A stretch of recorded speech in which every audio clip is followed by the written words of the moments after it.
శ్రీ దత్తాత్రేయ సమారంభాం సుప్రకాశానందనాథ మధ్యమాం శ్రీ అమృతానందనాథ సరస్వతి పర్యంతం వందే శ్రీ గురు పరంపరాం. దీపావళి 5 రోజుల పండగ, 15 రోజుల పండగ. 5 రోజుల పండగ అంటే ఏంటంటే ధనత్రయోదశి, నరక చతుర్దశి, దీపావళి మరియు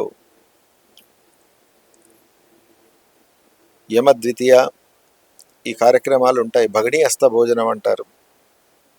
ఇత్యాది కార్యక్రమాలన్నీ కూడా ఈ 5 రోజులు జరుపుకుంటారు. కనుక ఇది 5 రోజుల పండగ అని కొంతమంది ఆలోచన. వాస్తవంగా ఇది 18 రోజుల పండగ. ధనత్రయోదశి మొదలుకొని దేవదీపావళి అయినటువంటి కార్తీక పౌర్ణమి వరకు నిత్యము పండగే. కనుక ఈ పండగని 18 రోజులు జరుపుకోవాలి. కార్తీక పురాణ ప్రమాణాలను అనుసరిస్తే కార్తీక మాసం మొత్తం కూడా మహత్తరమైన పర్వదినాలే.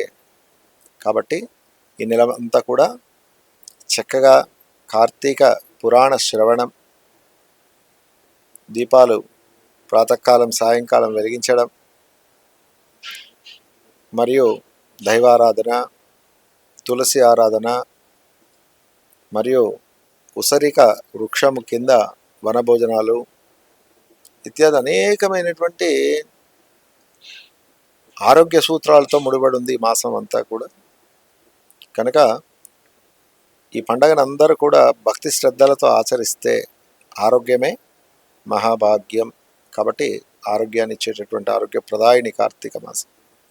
కాబట్టి అందరూ కూడా ఇటు పర్వదినాలన్నీ కూడా 18 రోజులు భక్తి శ్రద్ధలతో ఆచరించి ఆ యొక్క జగన్మాత శివకార్మేశ్వరుల యొక్క కుమారస్వామి కార్తికేయుని యొక్క దివ్యానుగ్రహానికి పాత్రలు అవుతారని ఆశిస్తూ జై మా కామాఖ్య.